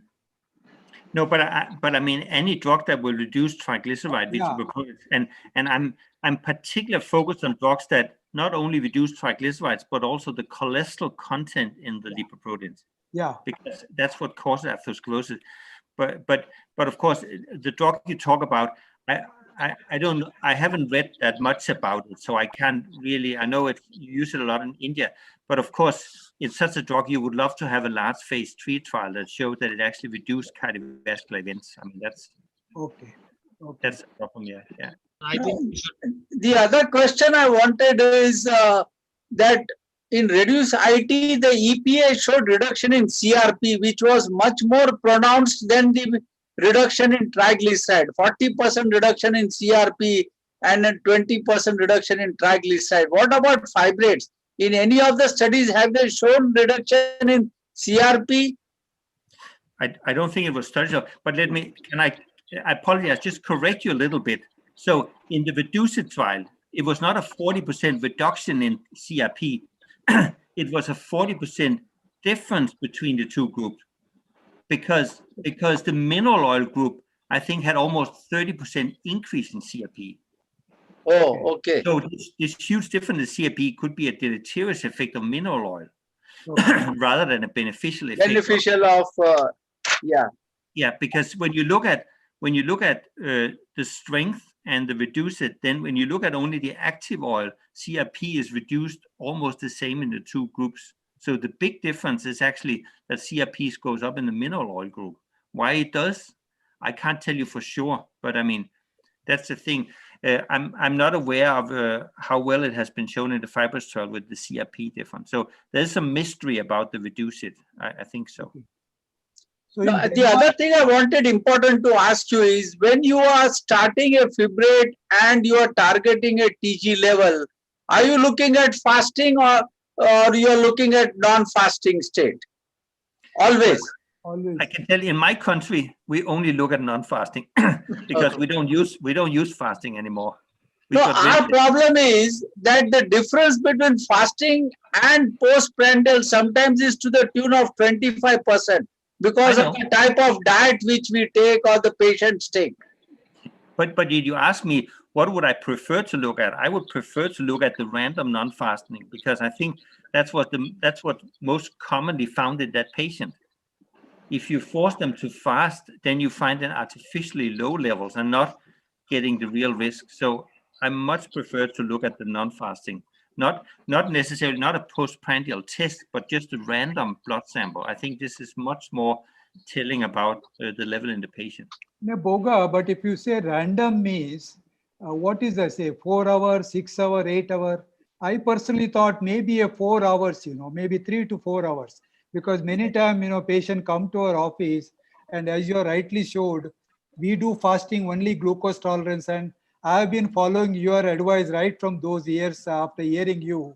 I don't do at all, non-fasting sample at all, Even as you mentioned, in Denmark, you people are not doing for last 12 years. You have shown since 2009, you are not doing the fasting at all. Everything is a non-fasting. So you think, between 3 to 4 hours random sample, or say maybe 6 to 8 hours, anything difference, or just 30, 40 milligram?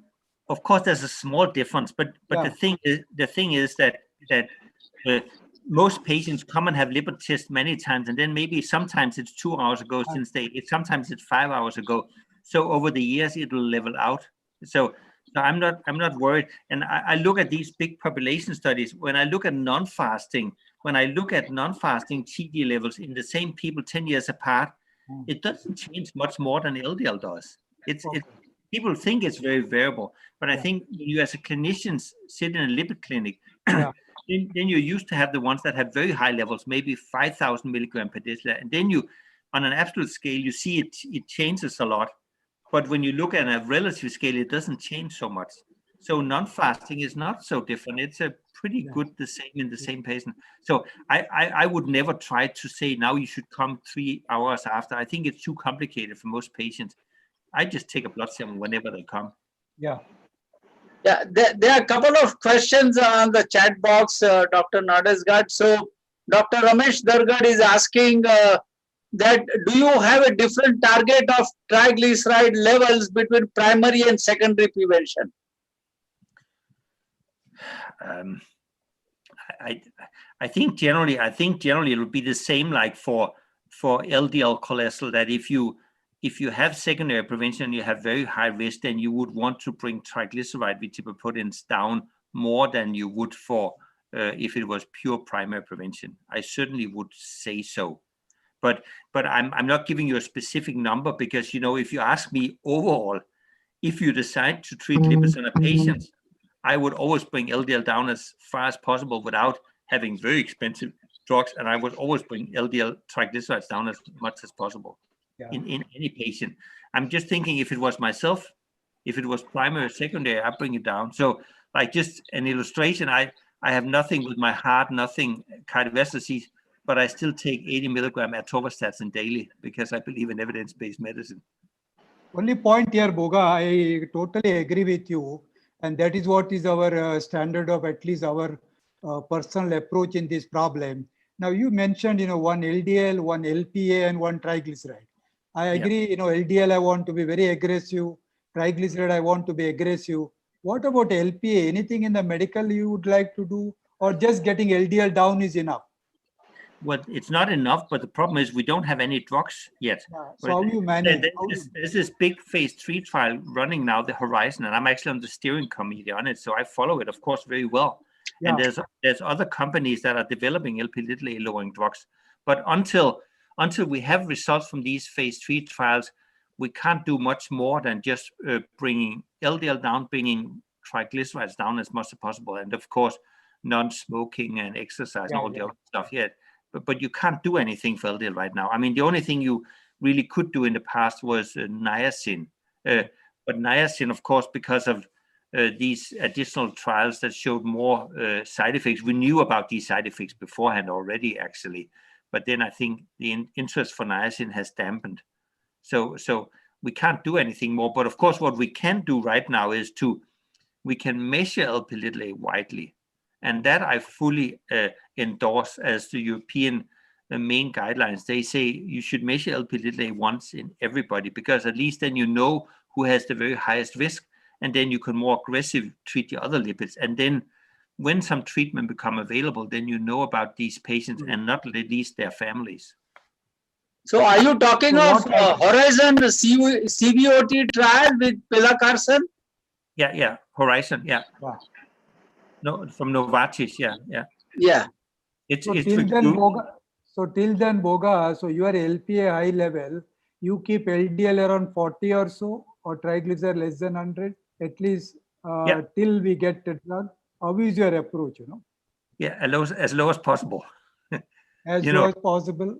Yeah. No, but are you with the statin alone, or are you going to be aggressive with PCSK? Because, we want LDL. I mean, PCSK9 inhibitor, of course, I would always use statin and ezetimibe. PCSK9 inhibitors, as long as it is still very expensive, I think it depends on the situation of the individual patient. So, of course, you can have a very rich patient that easily can afford PCSK9 inhibitors. And then I think it's a different question. Then, of course, you have that option. But I would just max statin and ezetimibe on top of it. And then if triglycerides high, I would add a fibrate, definitely. Yeah, excellent. So, any views on HDL or given up? For me, sure. I've done a lot of HDL. I never ever believed low HDL was a cause of cardiovascular disease. And that's why for many, many years, no drug companies were interested in talking to me, because I always said the same. I couldn't see there was any causality. So for cardiovascular disease, I think you should forget about it. It's the only thing you can use HDL for is that if HDL is very low, then for many patients, it's a marker of high triglyceride, which on average, because there's the exchange of CETP. So very low HDL is a marker of high risk because of the high triglyceride, which is important, but it's not HDL per se. I'm sure HDL is important for many other things, and I've written lots of papers on HDL, but for cardiovascular prevention, I would just forget about it. But the genetic problems like hypo-alpha lipoproteinemia, where you have very low HDL levels, do you think that it has got importance? Not for cardiovascular disease. I mean, when I look through all the evidence, I don't see that the ones with low HDL cholesterol have more cardiovascular disease. I think these are some evidence from rare patients that came from, but when we look at the totality of evidence, there's no evidence for causality. This became very clear from 2 points of view. One was all the genetic studies. We did a lot in my group, but there's been lots of other ones. There's no genetic evidence that lifelong low HDL leads to more cardiovascular disease. Nothing. And then the other one was, of course, the other was the niacin trials and the CETP inhibitor trials that lifelong gave to very high HDL cholesterol levels. And there was no, from that HDL raise, there was no cardiovascular benefit. And as you know, torcetrapib even had more cardiovascular disease, more people died. So forget about HDL. Look at LDL, remnant triglycerides, and Lp(a). That's the three important ones. Yeah. Yep. Do you think that 1 minute, sir? Can you allow me, sir? Can you allow me, sir? Yeah, please go ahead. Go ahead. And when we talk about the free world formula, which is very easy for people who don't have the facilities for direct measurement of LDL cholesterol, do you think that the Martin Hopkins formula, which had been practiced in some countries, seemed to be a good approach? Do you think that it is considered as the best one when compared to the free world formula, or you don't consider it? What's your opinion about it? No, I think it's better. I considered introducing it in my own lab. So if you can convince the clinical biochemistry, it's just to put it into the computer. So you calculate via the Martin Hopkins. I think that's better than Friedewald. And there's even a third version now, one called the Samson, that was published in JAMA Cardiology. That's another option. So they're particularly better at estimating LDL when you have high triglycerides. And this is of course very relevant for India. So I haven't got around to doing it, but I would be very happy to introduce Martin Hopkins LDL compared to Friedewald. We do it for scientific purposes all the time. The idea of raising this particular question is that the talk is focused mainly on triglycerides. Probably persons who have the abnormalities in LDL as well as triglycerides, I think it's worth trying the Martin Hopkins formula than the Friedewald equation. Yeah, Martin Hopkins is very fine. So scientifically, many publications, we calculate LDL both by Friedewald and by Martin Hopkins, and actually also measure it directly. And for the average person, it doesn't make such a big difference, but for the individual person, it can make a difference. Thank you. Thank you very much, sir. Thank you. This Boga, one question, implication of triglyceride is more in women than men? More in women than men? Why? Any particular reason? Even the benefit also is seen more in them? Is it like that? Any sex difference? No, but I think when you look at population levels, there's a tendency for men to have higher levels of triglycerides and higher levels of cholesterol in the triglyceride lipoproteins. So this is probably because we men, we live less healthy than the women. I mean, many men have this small belly, and so I think it's just the same old story that men on average live less healthy than women, and so so it's more important in men than in women, actually. Yeah. And this measuring, I'm quite sure, Dr. Raman, you can agree also that in India, that's the same. High triglycerides is more important in men than in women, right? Absolutely. Yeah. Alcohol also contribute. alcohol also contributes, etc. Yeah, in fact, no, the triglyceride levels seem to be very high in women population when they have an associated metabolic syndrome, as has been projected by Rajiv Gupta and Prakash Jitwania in an excellent study conducted in urban population in our country. No, I think you're right about that. But I talk, when you look at big population studies on average, then the more men than women have high triglycerides. But it could certainly be that sometimes we see it for other things also, like for interesting, for LDL and for Lp(a) in women after menopause, they tend to have higher levels. So there's something that's not completely clear yet, but there's more men with triglyceride problems than women on average. The measuring Boga, that formula what you gave and which you have been following, total cholesterol minus HDL plus LDL, like giving you the remnant TG remnant particles, and then following up with the therapy and all. I think it looks like a very user friendly. How often you are using it day to day? You would recommend for the delegate, that we do. I mean, in the lab, I work in clinical biochemistry. When we do a full lipid profile, we give them total cholesterol, total triglycerides, and then we measure HDL. And we calculate LDL or measure directly, and then we also give them VLDL cholesterol or remnant cholesterol. We put it on the lab record because it's free, and we also give them non-HDL cholesterol. Okay. Yeah. So it doesn't cost, a simple calculation. So it doesn't cost. Yeah. I think give it like that. In Indian population, if we maintain LDL cholesterol target and non-HDL cholesterol target, I think that will be. It's very simple to calculate, and I think we can take care of all atherogenic cholesterol particles, which includes remnant cholesterol also. Yeah, I agree. No, it's fine if you can get it down. The problem is that the majority of patients and doctors, they don't get both LDL and non-HDL cholesterol down. So I have nothing. I have no problem with ApoB. I have no problem with non-HDL cholesterol. I think they're fine, but I think it's for people to understand the biology and the pathology. It's good to think about LDL remnants and Lp(a) as three separate, just exactly like this latest consensus paper from we just saw from India. There's a chapter on LDL, there's a chapter on triglycerides, there's a chapter on Lp(a). So that was the focus of our the entire webinar, Borge. It had to come from you that how triglyceride-rich lipoprotein is important, particularly for India, you know. So that is the point which is highlighted by you, and that is very. We have also tremendous responsibility, Indians, Lipid Association of India, to put that into, you know, more. I look forward to questions, Sadanand. Dr. Raman sent me the report yesterday, and I read it. It's a very impressive piece of paper you've written there, I must say. So congratulations. Sadanand, if you permit me, can I just raise one more question? Yeah, of course. It's all interaction. Actually, we miss many cases of familial hypertriglyceridemia. We miss many cases of familial hypercholesterolemia, both homozygous and heterozygous. But I think in our country, even in other countries also, there are chances of missing many patients with the problems of a genetic component, which is responsible with the polygenic hypothesis, which can explain high triglyceride levels and higher levels of LDL cholesterol in certain populations where they are actually prone to get atherosclerotic cardiovascular disease quickly. I think the incidence of ASCVD is higher in this group when they have both these conditions with a genetic background when compared to only the heterozygous familial hypercholesterolemia. What do you think about this particular information or the statement? No, I agree. I mean, it's if you genetically have high triglyceride, high remnant cholesterol, they are very high risk, and it's and so much more often overlooked.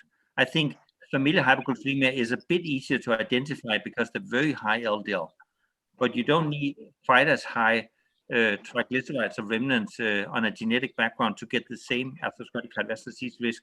But you know very well, we know that scientifically, but that's not the same as the common doctor will start to look into the genetics. So I think when I was a young doctor in cardiology, what I used to do was just, if I found a patient with high triglycerides, then I, for myself, draw a family tree to see if there were cardiovascular disease. And if they had high triglycerides and family predisposition to cardiovascular disease, then I was very worried. Yeah.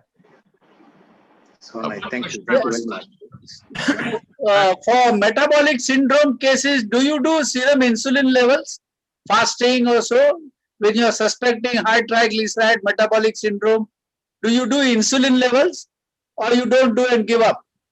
No, I don't actually, but I'm not a diabetologist. You know, but I'm sure the diabetologists in my country, they do a lot, but I'm not. No, I think the metabolic syndrome need to be diagnosed on clinical basis, based on the triglyceride level, the HDL level, the blood pressure level, the fasting glucose levels, and the waist circumference. That itself is sufficient. Out of the 5 criteria, if you have 3 criteria satisfied, you are actually on the proper diagnosis. Yeah. But Dr. Raman, go ahead. Yeah. Well, let me say just a little bit about the metabolic syndrome. I think, of course, this is just a syndrome that was created, but what really causes cardiovascular disease in these are the high triglyceride lipoproteins. So it's fine to call it metabolic syndrome, but for me, whether it's big waist circumference or it's diabetes or it's obesity or metabolic syndrome, it all boils down to people most of the time just eating too much and having high triglyceride lipoproteins, and then they get atherosclerotic cardiovascular disease. Sorry, Dr. Raman, please go ahead and ask you. So we, as far as LDL cholesterol is concerned, we say the physiological level of LDL cholesterol is around 25 to 30 milligram per deciliter. Yeah. The newborn. Do you think that the statement regarding triglyceride physiological of about 20 to 30 milligram is correct? What was the number you gave? 20 to 30 milligram of triglyceride, minimum triglyceride required. Yeah, that's the normal, yeah. 20 milligram to 30 milligram physiological level of triglyceride. Is this statement correct? Yeah, something along those lines. I mean, that's when you measure in all sorts of animals, they have very low triglycerides. That's what I'm saying. Oh, sure. And that's the same when you newborn babies, humans, they also have very low levels. That's what I consider biologically normal. But even less than LDL, Boga? Triglyceride is less than LDL? I don't know. Your I don't know. Your curve was showing almost like, I thought whether it's a 20 or 25, as Raman rightly mentioned, that it was touching almost, But let me say something about that. I think LDL and triglycerides biologically is very low normally. However, for humans, there can be some benefit of having more fat available. So I think maybe also by having a bit more cholesterol, maybe a bit more triglycerides available, could have some beneficial effects when you otherwise will have infectious diseases. So I'm not saying that for humans living in a country where you have access to modern medicine and doctors, then it's okay to have a bit higher level. I'm not saying that we should all go for the physiologically normal. That might not be ideal, because that might mean that we are not protected against other diseases. So it's but if my director asks what is physiologically normal, that's pretty low. Going to very low level is only in those patients who have very high risk of ASCVD. Otherwise, in a mild to moderate risk group, I don't think that we have to be very aggressive. No, but Raman, have we given in secondary prevention ASCVD, TG target we are given? Preferable less than 100. We have given less than 100. Less than 100 is optional. And it's not with the triglyceride, we will not bother much, because we are looking into LDL target and non-HDL cholesterol target. Non-HDL. We would like to keep non-HDL within 30 milligram of LDL cholesterol target. And now we have introduced ApoB also. So if we take all these three, I think we have done our job. Oh, sure. If you get all these three down, the patient is pretty well off. Sure. Yeah. No problem. There is another trial with Lupin or son, Translate TV. What's your opinion on that? For the future, shall we have any injectable form once a month or once 6 months, something like that, for TG or non-HDL? Oh, I think so. I think the injectables generally, of course, the first one we have now is inclisiran for PCSK9 inhibitors, but they are also being developed for Lp(a). They are also being developed for triglyceride lowering. And I think there's a big future both for LDL reduction, for Lp(a) reduction, for triglyceride reduction by some injectables, particularly if you have the siRNAs that will only be injected once every 6 months. I mean, I think particularly when you have a situation where it's difficult to have patients take a drug every day, or if they just need to come to the doctor once every 6 months, that would be fantastic. So I keep my fingers crossed, and I hope these drugs will not turn out with some severe side effects. But we'll have to see what the drugs will show in the long term. One of the question, Boga, in the chat box about the statin side effects, how do you see commonly in Denmark, or how you handle the statin related, the question was myalgia and, like intolerance. You can't take statin. Do you find often there, or is it more of a... I mean, of course, people claim it all the time, but probably yourself had also, but when I started working in lipid clinic with lipid patients, we only had niacin, fibrates, and bile acid binding with questions, and there were so many side effects. And I remember we talked with all the patients about side effects, and then came the statins, and after the statins came, nobody talked about side effects anymore, because there's no side effects. It's all gone. But then when suddenly 5 to 10% of population in the Western world got statins, then it became very fashionable for journalists to write in different newspapers that there's a lot of side effects, and a lot of people bought the newspapers. So there came so much, I would call it some of the really first wave of massive fake news about side effects of statins. So it's just a fake news because I'm not saying that the individual patient doesn't feel something, but like, for example, I was also on the steering committee of the Jupiter trial, and there 15% of all patients reported some sort of side effect. But that was the same whether they got rosuvastatin or whether they got placebo. There was no difference. So of course people feel something, but the real side effects of statins is like 1 in 500 or 1 in 1,000. So the majority of patients, I think that's our job as medical doctors, that is to tell the patient that it is more fake news and the real side effects are very rare. The only ones being universal muscle aches. That's it, yeah. So, but we have it up. People talk about all the time, because if you Google, I gave a talk, I think, at American Heart Association about statin side effects, and then I just Googled, and then there was more Google hits on side effect of statins than on positive effects of statins. It's amazing. and that's not the reality in a double-blind trial. Yeah, So, yeah, I agree. Yeah. No, and in a country like India, many of them are vitamin D deficient. Yeah, So yeah. they get these muscle pains and joint pains and things like that and attribute to statin. The moment they're on statin, they come back and say, sir, I have muscle pain. Should I stop? yeah. Yeah. Anything, any more, VT? Otherwise, we No, can. nothing. So I think we had wonderful session with Dr. Nordestgaard, Dr. Ramanpuri, and Dr. Narsingham, and emphasize the point that besides LDL, first goal, primary goal is LDL. Besides LDL, we have two at least other goals or secondary goals, as you might say, non-HDL and ApoB, which will cover triglycerides also.